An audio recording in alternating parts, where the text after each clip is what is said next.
Welcome to Envision Radio from the United Way of Greater Charlottesville and City of Promise and News Radio 98.9, 1070 AM WINA. And brought to you by the Jefferson School Foundation with Marky and Price here in the studio right in downtown Charlottesville. And it feels good to be back another week in the studio. We have an amazing guest for you guys. We're joined by Juan Wade, the mayor of Charlottesville, a father, a husband, a UVA grad, a man of Alpha Phi Alpha, yes, ice cold, and much, much, much more that I cannot read here, but we'll get into it a little later. But most exciting for me, our next interview on this episode of Envision Radio. You just left off the whole Norfolk State part, didn't you? Look, I said, when I saw a UVA grad, I said, I'll put that in there. Wow. I said, This is supposed to be a relatively unbiased production. You know I'm biased. That's crazy. Especially consciously. That's crazy. Consciously. Yeah, I acknowledge it. I admit it. I lean into it. Lean into it's a hallmark of my personality is most of my bias. Yeah. How we doing? Couldn't be better. Thank you all so much for having me. Man, so I have to ask because I'm always curious of how is mayoring in this era? So I tell people that it is good to be mayor of Charlottesville. You know, I tell people that I've been involved with this community for the last 30 years, practically on every nonprofit board, mentoring. Check it. It's true. Being on the school board, working for the county for 34 years. All of those experiences I bring to the forefront every day in my capacity as mayor. The relationships, the knowledge, understanding how to run a meeting, how to deal with this group, that group, all has helped to mold me to be able to be mayor. But I have to say that during this time is really difficult.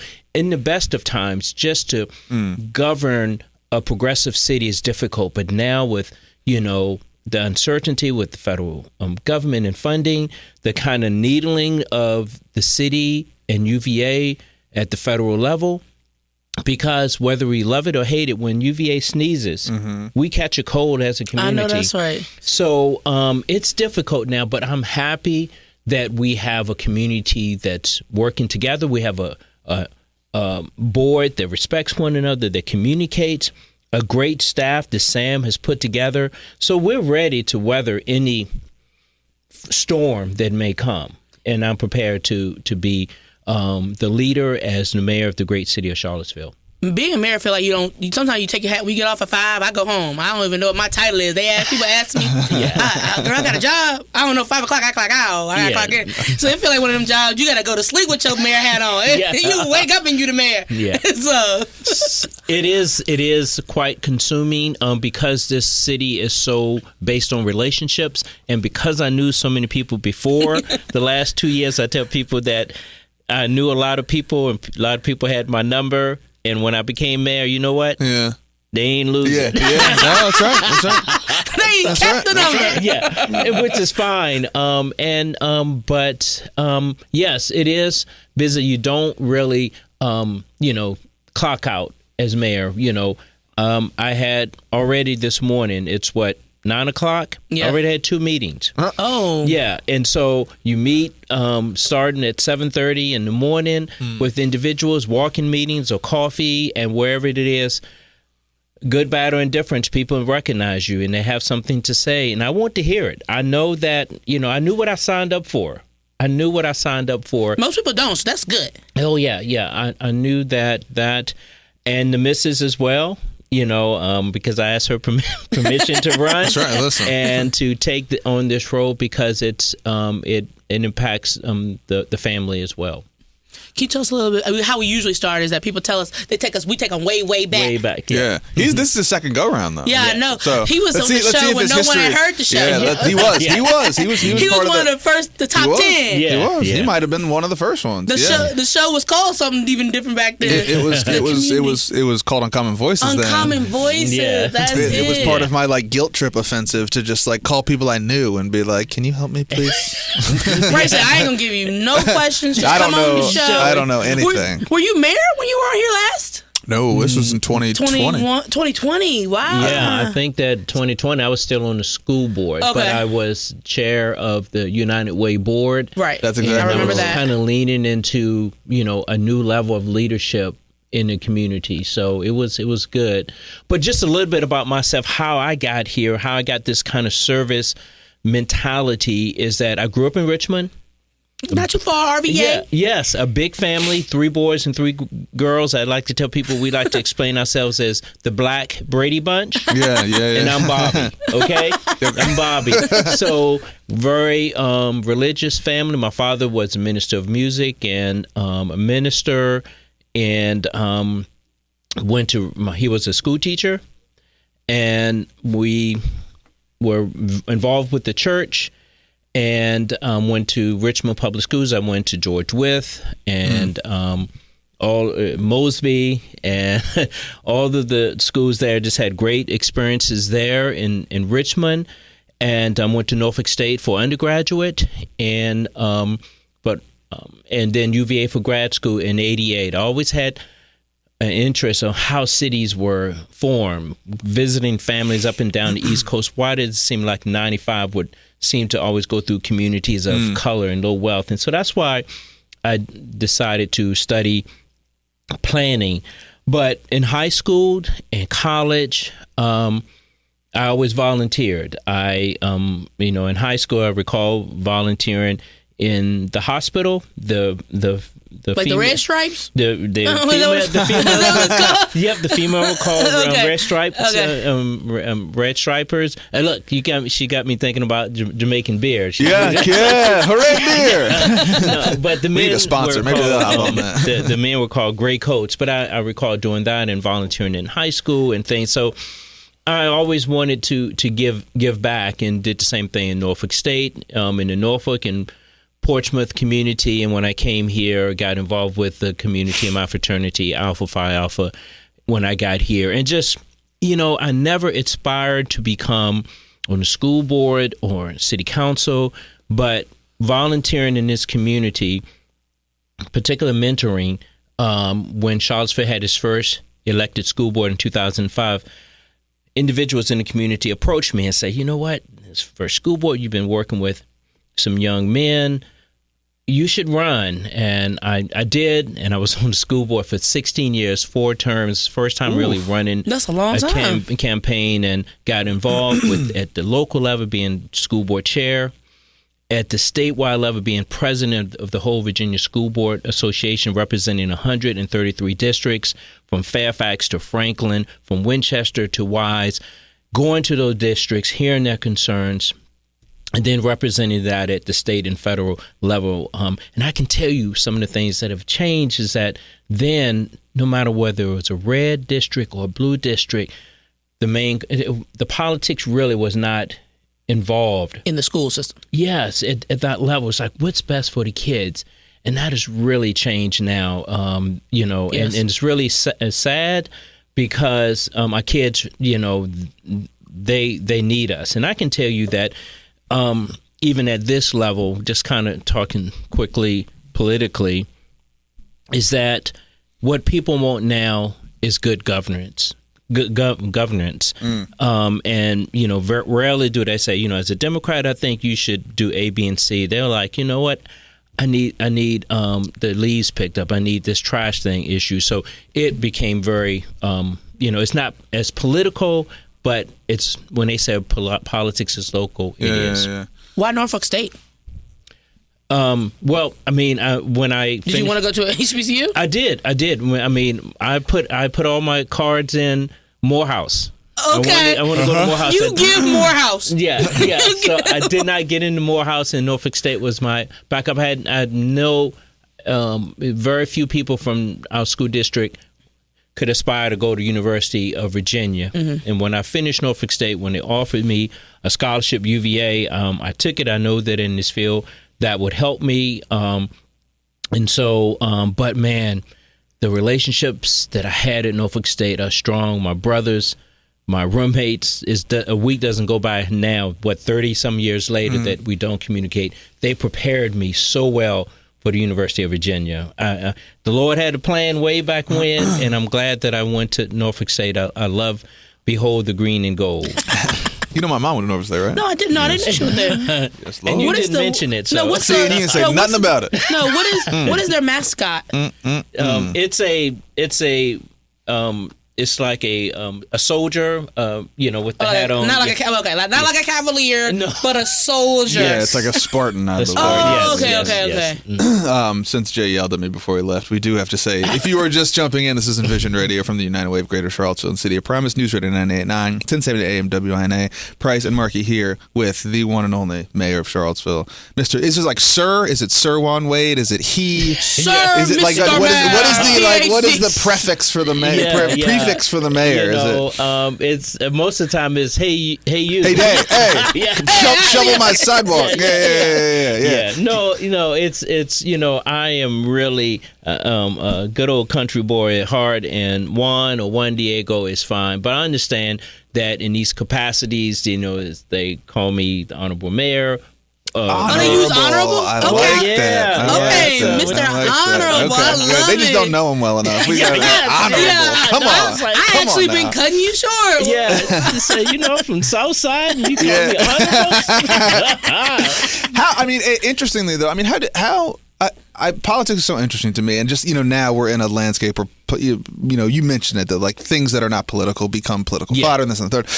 And what's been obviously in bigger cities and what's become increasingly visible are these sort of like mayoral moments. I think New York is probably the one that is like most publicly available.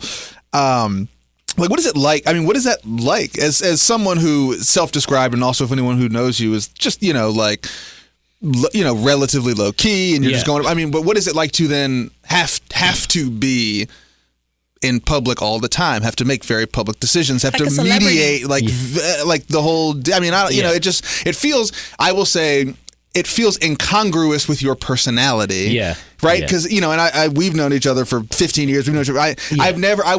There's some people you look at, you're like, that person wants to be in the big chair. Like, you just tell that person wants to be in charge. They like being in charge. They like having that. I've just never read you as someone that, you even said it. You were like, this was all kind of an accident. I think we fell into it. It was good. So like, how does that feel? Is it dissonant? Are you excited by it? So that's an excellent question. I would much rather, because I did it for the last 25 years in my capacity as a school board, which is not as high profile, just making moves behind the scene. And so but sometimes when I'm talking to young people, I say you never know when people are watching. You always have to be on guard, particularly as persons of color. And so opportunities arise, and I know the Lord has put me in this position now. He said, the city, this community needs your kind of calm, steady leadership during this time, and it's your turn. Particularly as we think about it now, as my mentor Eugene Williams has passed away, and so it's time for us, the next level, the next movement, to pick up the mantle and move forward. We're standing on their shoulders. The younger people will be standing on my shoulders, and it's time to move forward. And I don't revel in my leadership, but I understand that I am a leader now. I recall when I first started in this community and attending United Way meetings, and someone had asked me to be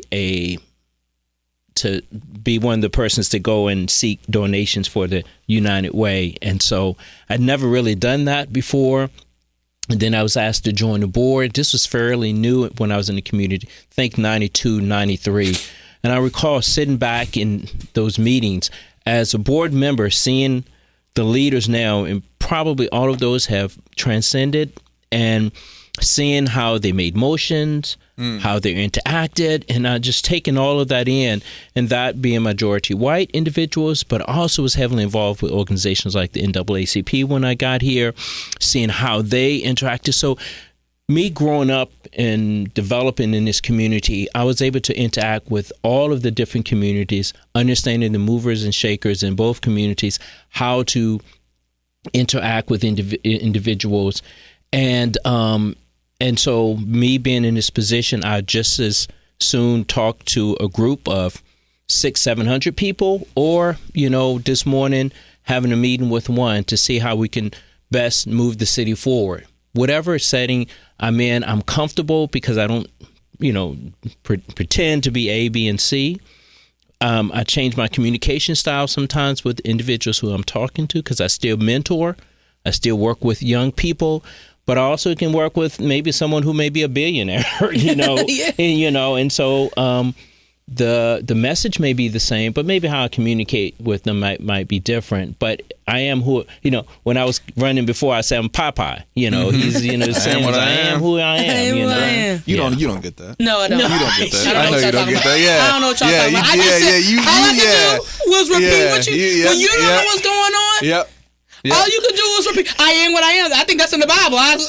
Maybe you was talking about the Bible. I don't know. I am somebody. Yeah, that's right. You don't got to know where it's from. It's supposed to resonate. I see. Okay. She played it off. You did. You did really well. What I am. Okay, what is it? Yeah. Spill the joke. What is it? Yeah, that's exactly right. What's a reference to? It's a cartoon that used to come on. Popeye. I'm really telling you. I know what Popeye is. Yeah. That's what he used to say. I am what I am. His little girlfriend. Olive oil. Olive oil. That's it. Yeah, I seen a couple episodes. Okay. Yeah. Good. All right. I didn't know that's what you meant. I didn't know that's Popeye you meant though. You are kind of a cartoon junkie. I'm a cartoon junkie. Yeah. I've seen Popeye. Right. Yeah. All right. That's good. You eat spinach. Yes. Very good. Very good. Squeeze the can. How do you prioritize the 2 million things that are happening? I mean, here's a better question, which I don't know that we've asked, which I asked Sam this, and we should ask you, and I'm going to pretend like it's for the listeners, but it's really for me. Mm-hmm. What do you do? Mm-hmm. What do you do? I mean, genuinely, we say it like, he's the mayor, but then... He gets up at 4, he goes to the gym, right, he walks with the sometimes I'll be calling him, he's like, that's not my job. I'm like, well, I thought your job was everything. I thought that was your job. But so what, what is it, if you had to break it down? Yeah, so I am officially... the mayor works with the city manager to set the agenda, and we operate or facilitate the city council meeting. Unofficially, as mayor of Charlottesville, I have to be the number one cheerleader of Charlottesville. I have to put out multiple fires a day, sometimes, major fires that might be going on in the community, minor fires that, maybe with counselors about an issue, working with community leaders, talking with them, trying to resolve issues, meeting with nonprofit leaders in the community. It really goes on and on, about the unofficial things that really kind of comes into this role. And like what's happening now is a lot of state conventions are having their the organization having their fall state convention. So probably over the next month, we may have already have on my calendar 6 different organizations that may be meeting at the Omni that I have to give welcomes to, and so I'm always selling the city of Charlottesville. So it's a lot of unofficial thing, but really only thing official that we have to do as council is to hire the city manager, adopt budget, adopt policy. But this community is so relationship based that it's a lot. And because I was out there so much before I got on council, many individuals that they will call me up and connect me with me. And so what I do is I say, that is a great question. I don't know, but I know. People love that. Like, I don't know. Like, I got to go back and look at the books. I don't know. But I don't. It's a lot of things I don't know, but I know who knows them. Yeah. And, but in order to kind of keep my sanctity, You only do 60 hours a week. Yeah. 80 hours a week. I used to when I worked for the county for 40 hours and then being on city council is 26, 27 hours a week. I retired in May from the county. Congrats. Thank you. After 34 years. We need a soundboard for people to do the clap modules. That is we need show notes and a soundboard. I want I'll just clap into that mic. I guess I can play stuff on my computer. But now I'm leaning into full-time city council, kind of at, probably well over 30 hours a week, just doing meetings and things like this, reading materials. It's a good 30 hours a week. And so I have the capacity to do it now, but because I've been leaning in for so many years, I know when it's like, okay, I need to back off because I want to be in for another 30 years. So really understand self-care and I do my meditation in the morning.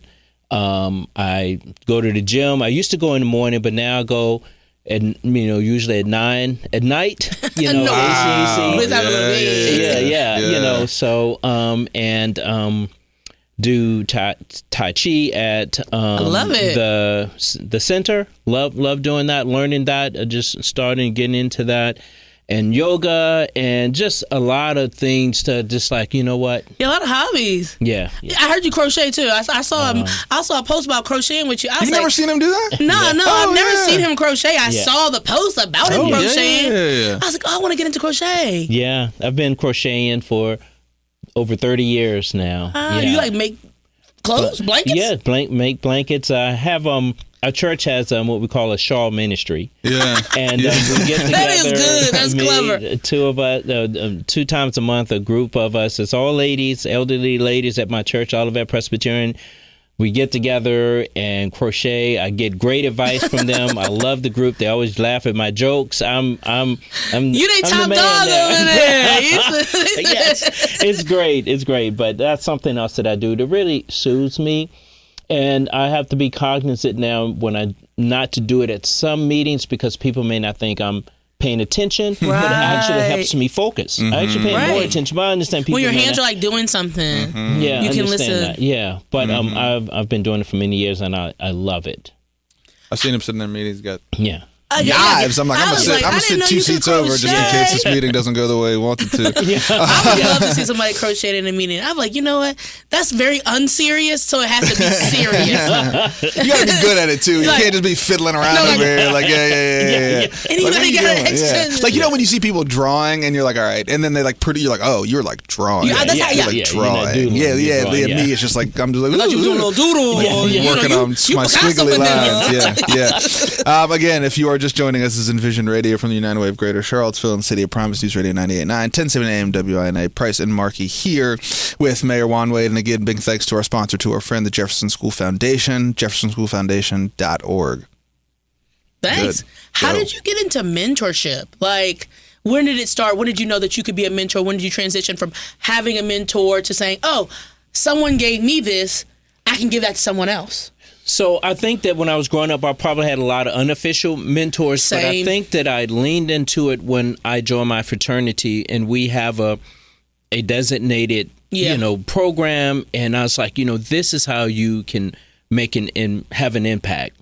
And so it's been times here in Charlottesville when I've had a mentee through C4K, Abundant Life Ministries. And those are official like Yes, where I'm assigned one and my fraternity, and then my wife at the time was working for Friendship Court, and she had came home for dinner and said, this is a young man that he really needs some help, and so I would have several at a time. That's when I wasn't on city council.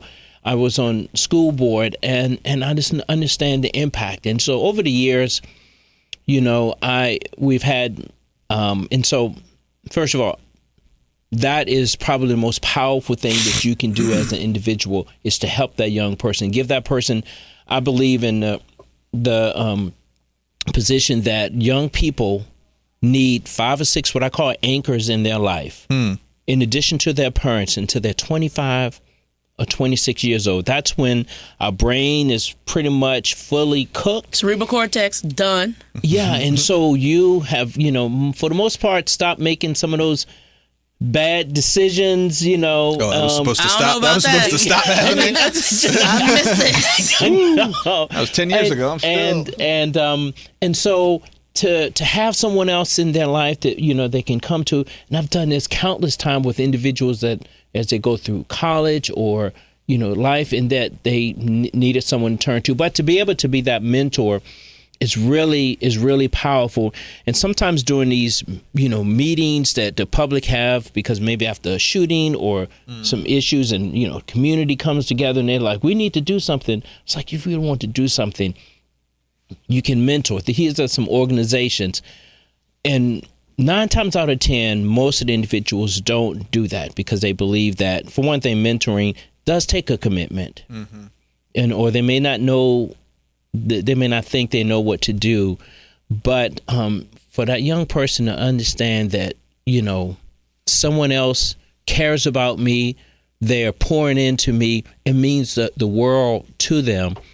And that, one of the more powerful things that happened just recently, one of the first group of mentees that went through, and I don't think he'll mind me sharing his name, is Terrence Smith. And, he was the first wave that got 96, 97 and followed this group through high school. And now, of course, they are young men and they have families. And so we did countless trips and things together with his group. And so when he came to me, I don't know, a year or so ago and said, I want to help form a football league and we need some money for uniforms and things. And so, man, it was such an honor for me to introduce him to some funders in the community and for him to sit down at the table and explain and pour out his passion why this was so, man, brother got missed there. I'm like, who, Yeah, like, man, I was mentoring this guy. Yeah. And so, but, now he's out there mentoring and helping other young people reach their goals because myself and others poured into him. And that happens countless times that, that things like that has happened with me over the years because I've been, mentoring since I've been here now 30 years, not just young individuals like that, but also young professionals, some people now that I'm, helping to get on different boards and commissions and things like that so that they can aspire to get on maybe if they want to run for city council or school board or something like that. Yeah, I feel like people are like, I don't know if I feel like you feel like you need to get your life together before you can start mentoring. It's like, can I be a mentor? Am I qualified enough to be mentoring a person? Well, I think that... How do you just make the distinction? I think that you don't have to, because one of the things that I would do with my mentees is that we would come to my house maybe on a Saturday and do different things and see what my family would do on a typical Saturday, which is, do some housework or chores or whatever. And to see that it's not always all the time drama and things. It's normalcy, particularly for a family of color. And so and I'm definitely not perfect, and we all make mistakes. So, I definitely don't think you need to have all of your ducks in a row. I think I'm still in my mentee era. I don't think I'm a mentor yet. Yeah. I think I still need some mentoring. And that's I still need some mentor. I think I'm still a young professional. Yeah. Yes. I would agree with that. Yeah, I think I still need some mentoring. Yeah. But I have so many unofficial mentors. I was actually talking at work. I do a little discussion with our team each week. Yeah. And one time it was about mentorship. Yeah. And I was like, I've had so many unofficial mentors. When the wind blow, I get me an unofficial mentor. Anybody who done been there in my life, gave me a piece of advice, checked in on me, that's a mentor to me. Yes. And I was like, I've had a couple of official mentors. I'm a Zeta, so I've had a special when I was in college, and like they were supposed to check on me as a job, and that's what they did, and they were older. And so those were official. But all my unofficial mentors I hold in deep regard, even though it wasn't on paper written down. We wasn't meeting every quarter to talk about, but those people still made such a huge difference in my life. And so like they're all my mentors, all 6 to 10 of them. Just right. Well, and you one of your coworkers now, Caroline Emerson. I can't tell you how much I learned from her when I first joined the board of the United Way. I started volunteering for the United Way about how to speak in public, how to make the ask for donations, just being comfortable with yourself, understanding how to consume large parts of information. Let me ask you something. How do you prioritize with all the things that are happening? And it's what does they say? Everyone's kid's the cutest, right? Yeah. So there's all these sometimes. Some of y'all just. And that is a lie. I do not have the hormones that you got going on. Looking at your baby. Listen, that's the evolutionary. It has to be. You can't look at your own kid and be like, Somebody oh was no. I thought my baby was the cutest, and then I got over that. Yeah. And I looked back on them pictures, and the Oh, baby my Lord. looked like an alien. Yeah, it's like a potato.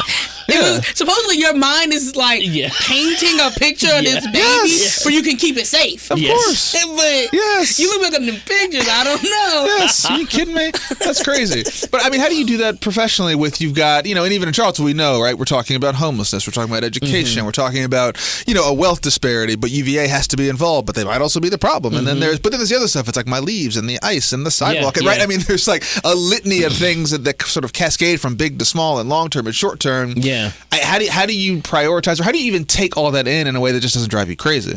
Well, it can be really discouraging, frustrating. I just had a conversation with someone last night. It was in a social event, and I understand that these things may come up. Right. So, but they kind of put me in a corner and like, Yeah, sure. And so, but they were talking that we didn't fund this housing program as handsomely as they wanted, and they thought we should do more. And, so I could, because I knew enough about our budget, I said, we probably over the last 4 or 5 years, we poured in $13-14 million into affordable housing. Per capita, that's probably the highest in the whole United States. That's interesting. And so I said, we do a lot. Could we do more? Yes, but we are doing a lot. And I hear your concern, and I don't feel like I just want to try to push them off, but I said, I encourage them to write so we can have note of, of this, but I appreciate the conversation. But so I know that I take the positions that I know we're not perfect. We're doing a lot. We could do a lot more. I want to hear what you have to say so that, I can factor that in. That is the advantage of me having my roots here in this community in the nonprofit world. I know it.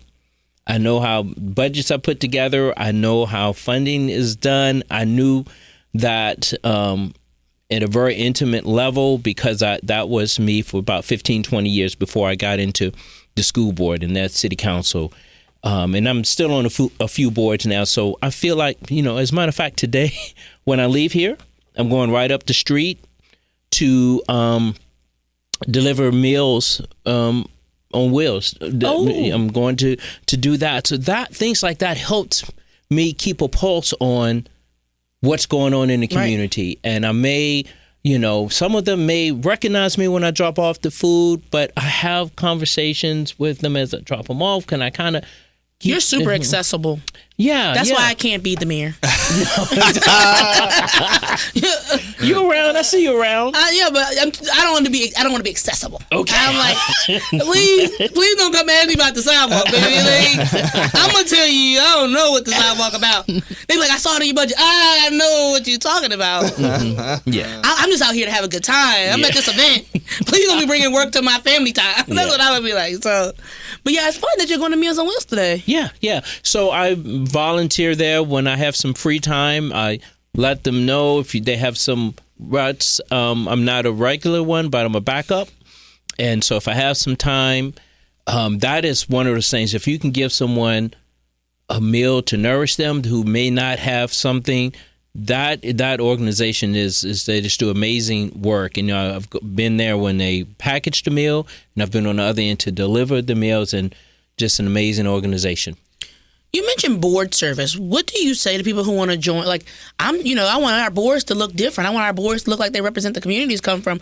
Talk to me a little bit about board service. Yeah. And how do we get more people that look like us into the board service? Like, situation. That's a society. That's wrong. Yeah. Board service roles. There you go. There you go. I can say that it's probably, for me, that's how I got on the boards. You get on 1 or 2 and they hear about volunteering it. Or something? They hear, but for the last, I would say 10 to 15 years, when my plate has gotten full, and every spring, every fall, when it's time for board recruitment for these numerous nonprofits here, a lot of them would come to me and, Tell us who you know. They want me to do it. And of course I said that I can't.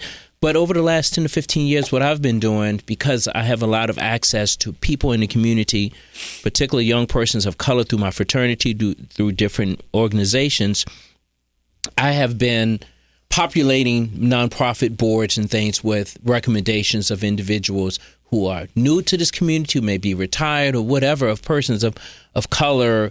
So I said, because they have come to me and said, I want to serve. And but I don't know what to do, and I know a lot of opportunities in the community, and so what I do, I just connect those two. And I used to could do it behind the scenes, and now it's a little bit more upfront.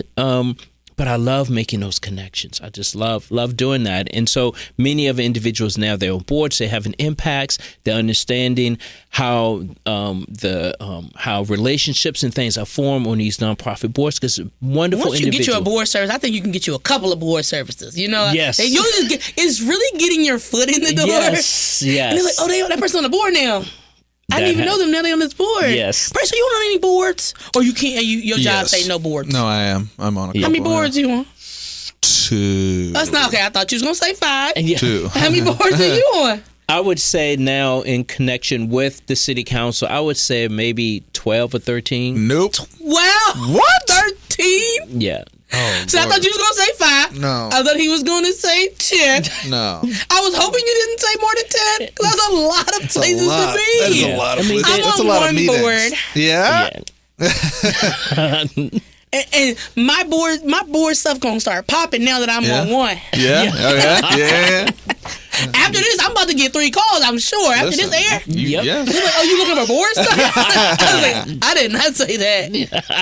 You misheard me. I said I was on a board. I was going to be getting calls. Yeah. We heard that you wanted to be very accessible. That's exactly right. Yeah. We're going to edit this out to make you sound like you're just ready to rock and roll. No, it's going to be cut. I want board service. They're going to put all that together to say that I want to get on 7 boards. Yes, correct. Give me on some boards. Oh my Lord. Yeah. Wow. I have a question. I do have to do the thing. This is Envision Radio from the United Way of Greater Charlottesville and City of Promise News Radio 98.9, 1070 AM WINA. Price and Markey in the studio with Mayor Juan Wade. And again, big thanks to our sponsor, our friend, the Jefferson School Foundation. That is jeffersonschoolfoundation.org. What mayoral terms are 4 years? 2. 2 years. You're running again. I'm on the ballot now, and I should win because we have no competition. It'd be It'd be terrible to lose to yourself. No, I joke with my wife. I said, if I just get 1 vote, She's looking across the table. you will Like, have to. No, look, you asking me for mine? Did you do any campaigning at the dinner table? yeah, you didn't. Did you make dinner last week? Mow the Every time you lawn, make so dinner. you've got a disgruntled community. No, member. that's right. Yeah, Look, so the I way should- I would be holding that over my husband's head. Oh, you get out there. So I should be on. I will be the mayor to December 31st of this year. I should be on council for another 4 years, and over the next few months with the new counselor, likely Jen Flesher. Yep. The 5 of us will determine who will be the new mayor, who will be the new vice mayor, and so we haven't started really those discussions yet. Why do you think that is? Why do you think there's no? I mean, for a town that is They love wine. progressive, that is sure, but that is civically active. Why is there no activity in that arena? This is a town that doesn't look a gift horse in the mouth. So Is that true? Do you think No, that's true? that's a lie, actually. It's actually the opposite. yeah.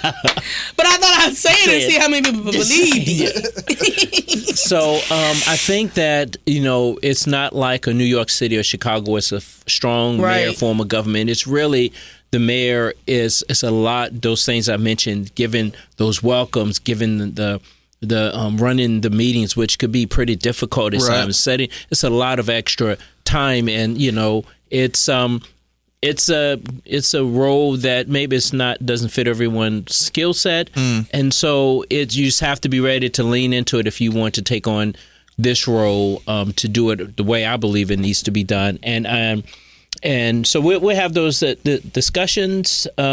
It's what I found is that it really has not been like uber competitive, or I want this. It's like Sometimes it's been who turn is it, who wants to do it, who has the capacity. And so I know the 5 individuals that will have to have this discussion. It'll be very professional, and we'll just have to figure out who is. Yeah, they was probably looking for a man who wanted to be. They had some mayors, but they've been looking for a man who want to be the mayor for 10, 15 years. They said once I could if you need somebody, and they said, oh, you hold the bag. You gotta hold the bag. They said you got it. Yeah. Is that term limited? No. I mean, like it's. You can just be the mayor. Yeah, we have to decide, and it's usually 2 years. Right. So as far as I know, it's not usually. I can say after doing it now almost 2 years that it's something that in this community you just, even if you can do it.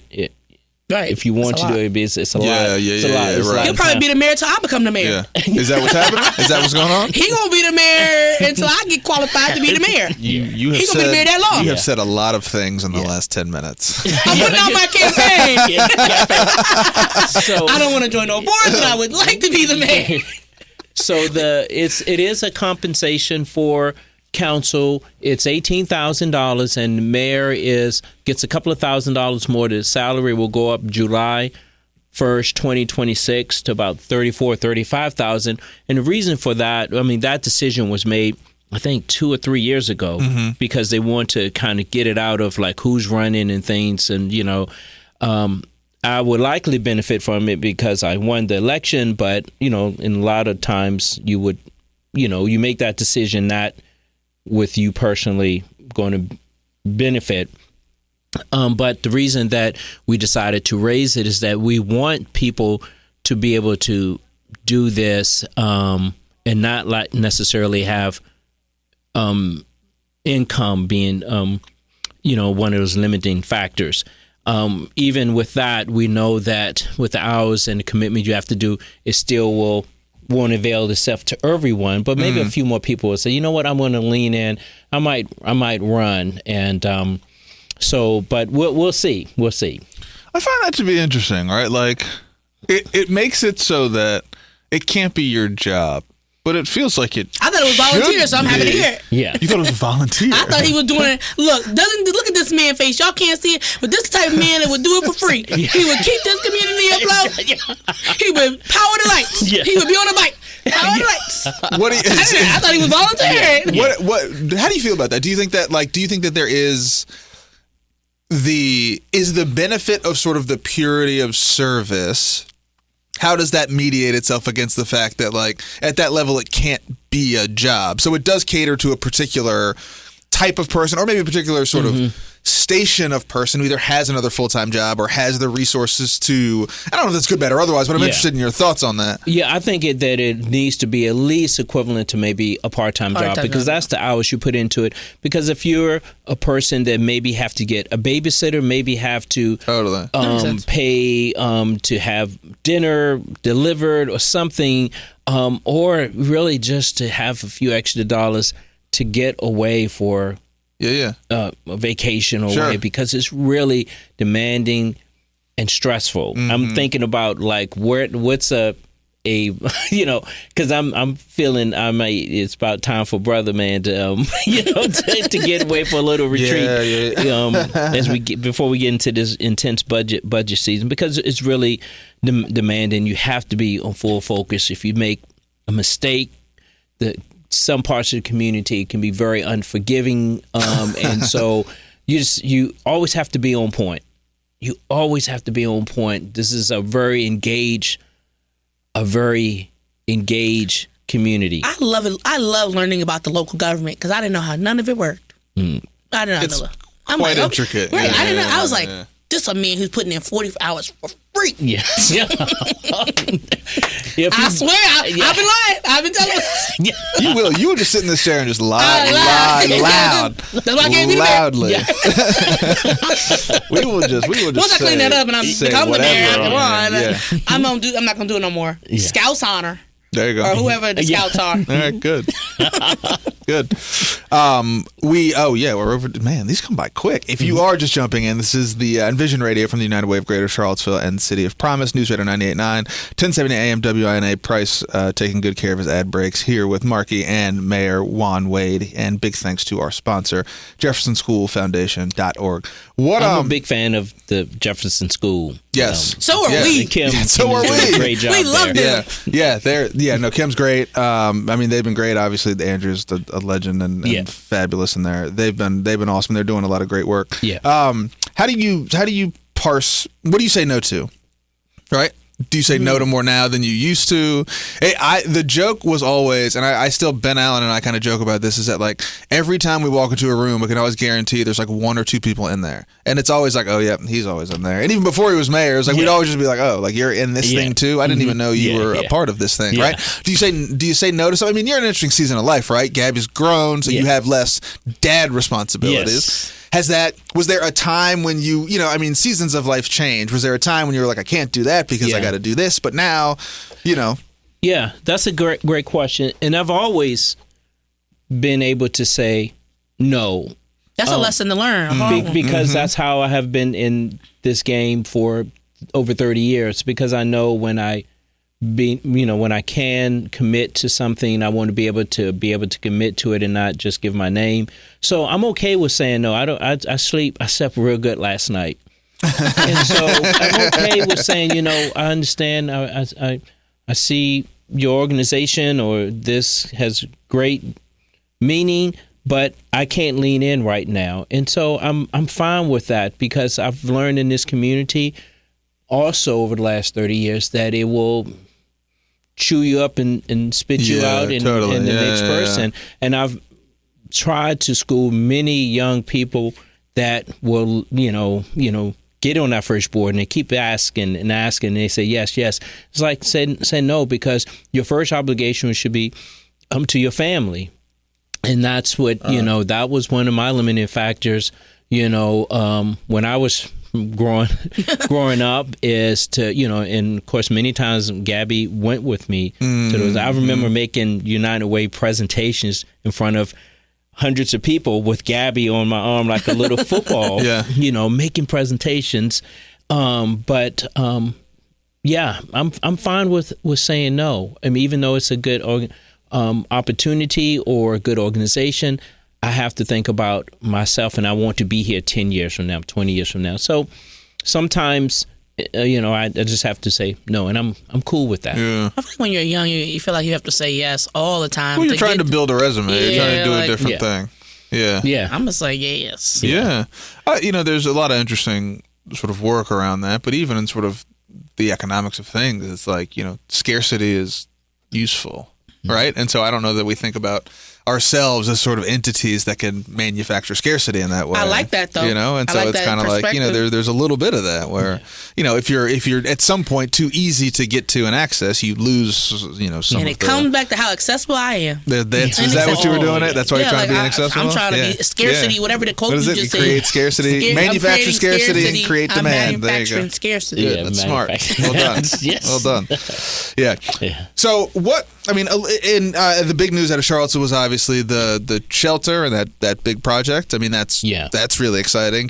How much can you talk about kind of the, not how it happened, but like what are the 150 parts that go into that? Because I think some people just think it's like, oh, city just bought a thing, right? But I mean, we talked a little bit, and you're like, there's the restaurants, and there's the this and the that, and like everybody's got a little piece of a project like that.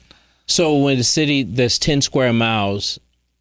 When the opportunity like that comes open, you want to avail yourselves to it. But that's something that we as council, as Sam and his staff has been looking for a long time. Many places have been looked at, but the first meeting in September where we, was looking to discuss an ordinance, the anti-camping ordinance, and the community came out and passionately said that, you shouldn't enact something like this until you have a place for them to go. And so that just really kind of focused us intently on finding a place, and then I'm not exactly sure how it came about, but this place had been for sale, but it came on the radar, and some discussions and deals were made to purchase it. And so here we are, 6 weeks later maybe, that we have approved the money. So it's a couple of phases to it. So we purchased it, I think 6.2, 6.3. The next phase is now working with community partners to retrofit that 27,000 square feet for a shelter. And then the next is going to be an ongoing cost, because now it's going to be a year-round shelter. And so I know that our community partners, they're meeting now to see what that would look like, what that would feel like.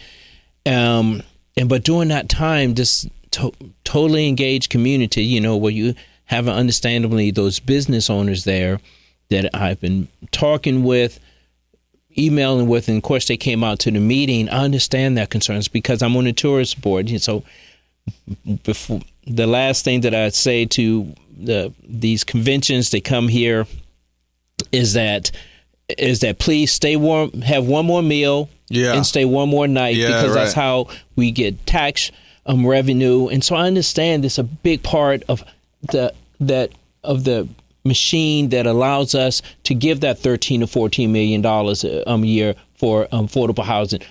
And I know some people that spoke said that the business owners, their comments weren't valid and things like that. Well, I want to hear from everyone, and they, everyone had valid points, and it's our job as decision makers and leaders is to take all of that in and make a decision what we think is best for the community.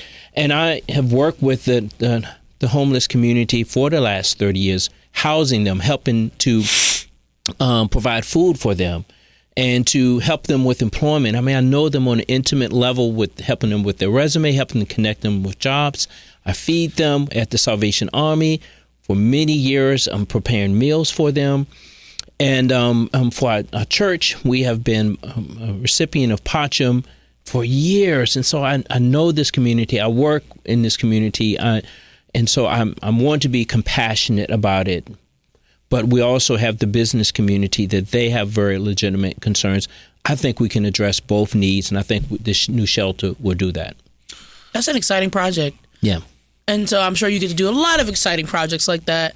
Can you talk to a little bit about, what is one thing in your time with City Council that is going to stick with you forever? Yeah, that's one thing you were like, that was the one that makes the job work. Yes, I think that is going to be one, because I think that we're going to make this an amazing space for individuals that do not have a place to lay their head. But I think the other one is going to be the zoning ordinance that we enact that 2 years ago. Charlottesville is the most expensive place in the Commonwealth to live. Can you, when I say that, Charlottesville and Albemarle, if you can put our minds around that, it's a very desirable place to live. And so the zoning ordinance that we enacted will allow, because I believe, and I think council believes too, is that the main reason that it's so expensive here is desirable, is that is supply and demand. We just have not built enough housing to keep up with the demand, and therefore when people want to come here, it's not enough. They want it, and so they can bid high. Yeah. Or pay high for rent. And so now we have the opportunity to, particularly now, because Monday we approved the last little stumbling block that we were being sued over, to move forward with it that I think we're going to see more and more developments. But I know now this, where the rubber meets the road is that there's some projects now that's having, there's some residents, particularly in West Haven and Fifield, that they don't like, and so we need to make sure that we address those concerns. As a matter of fact, next Friday I'm meeting with UVA. Has started a new FAR UVA club, of UVA students. Wow! And so meeting with them because they, they've been coming to city council meetings saying that this, So I want to get out and meet and talk with the residents. I know that Natalie is meeting with FAR this week, I believe. So we are out there as council outside of the meeting, getting input, and getting that feedback. What would you say? I think there's probably a cogent argument to like small town, 10 square miles, very wealthy town, very expensive town, ton of economic striation, which is relatively common in these town and gown. You know, you see similar things in kind of Ann Arbor and then these other kind of elite universities, small towns.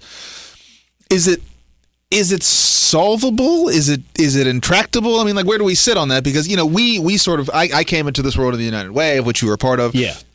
All the statistics that we talk about are still the same, right? So it feels like we've been making money up top. We haven't closed the gap. I mean, as someone who has a sort of really, really, really high level view of the entirety of the ecosystem, I mean, are we missing something?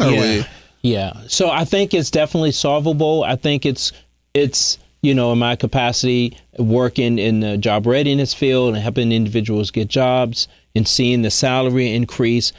It's you're going to always have a lot of service providers and those who want the service. And in this community where, you know, even now with the salaries, $17, $18 an hour, and then maybe someone who may be making $200, $300 or millions of dollars, it's always going to be that big gap. And so it's not a big middle income field there. And so we can do a lot to provide opportunities. Like a few weeks ago, I went to a groundbreaking for the world's biggest pharmaceutical for this, AstraZeneca, I think it is. I pronounced it, but that's going to be an amazing. It's in Albemarle County, but the amount of offshoot development and opportunities from that's going to be an incredible opportunity for our young people in all of the school system, for the community college. I just think that, you know, it's going to take 3 or 4 years to build it, but it's going to be an amazing site, and I think we're all going to benefit from it. I got one more for you. How do you measure success when we look back at your tenure, your tenure as the Honorable J.R.W.? Yeah. What do you think? I mean, if you sort of whenever you do your postmortem, 10 years, 20 years, when you're sort of reflecting on your time of leadership, I mean, what about your time as mayor would make you look back and go, yeah, like we did what I wanted to do, and not that we would ever have done everything, because it's wildly complicated. There's entropy in the universe, but when you're sitting out there on the deck, you're like, yeah, I did what I came here to do. Yeah, that's a great question. I don't think I've been asked that before. To what would that look like? Successful. I think I'm thinking of things like partnering with the school system and the test scores and the reading scores of our youth and students of color are in the same ballpark as white students. Now you're speaking my language. That income difference that you talk about is a little bit smaller because we're not going to do it in 4 years or 8 years.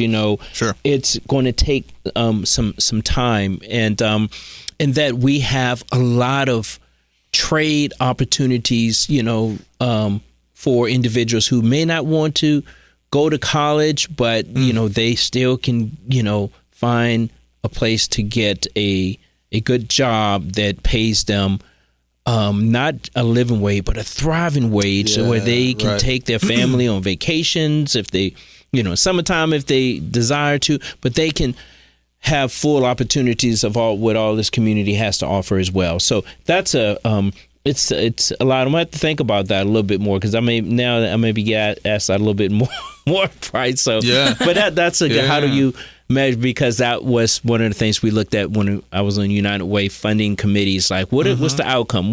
We give you this $25,000. What are we going to get for it? And in 6 months, I want an update. Sure. Yeah, sure.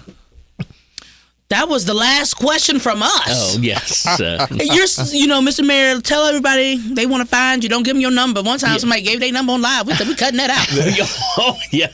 But tell everybody who wants to learn more about governance, learn more about board service, looking to mentor, what they got to do to get in. Yeah. So they can reach out to me, from my city. I know a lot of people. Email on the public website. Yes. They do to say WadeJ@charlottesville.gov, and I love to share with them ideas on what if they have questions on how to get connected, involved. Love to help them with that. That is the Honorable Mayor Juan Wade. Big thanks to you. And if you guys have ideas for the show, want to contact us, please check us out on social media on all platforms at United Way Seville and at City of Promise, and Envision at UnitedWaySeville.org is the inbox. Marky's email is we're not doing that. It's on the public website, on the public email, on my public website. Big thanks to our sponsor, the Jefferson School Foundation, the proud owner of the Jefferson School City Center. You can find them at jeffersonschoolfoundation.org. And again, if you like what you hear, share it with your friends, share it with your allies, your enemies, your city officials, friends, families. We got holiday travel coming up. We can get you a long way up the road. We got 190 episodes. 190 plus we can get you through all your holiday travels. We can help you hide from your in-laws, whatever you need. We are here to support you. Best way to support us, again, is to consider making a contribution. City of Promise, United Way, all the incredible local nonprofits. That's how we continue our community-based work. And, of course, this show. For Marky and the mayor, this is Price. We will see you next week. Peace. Thank you.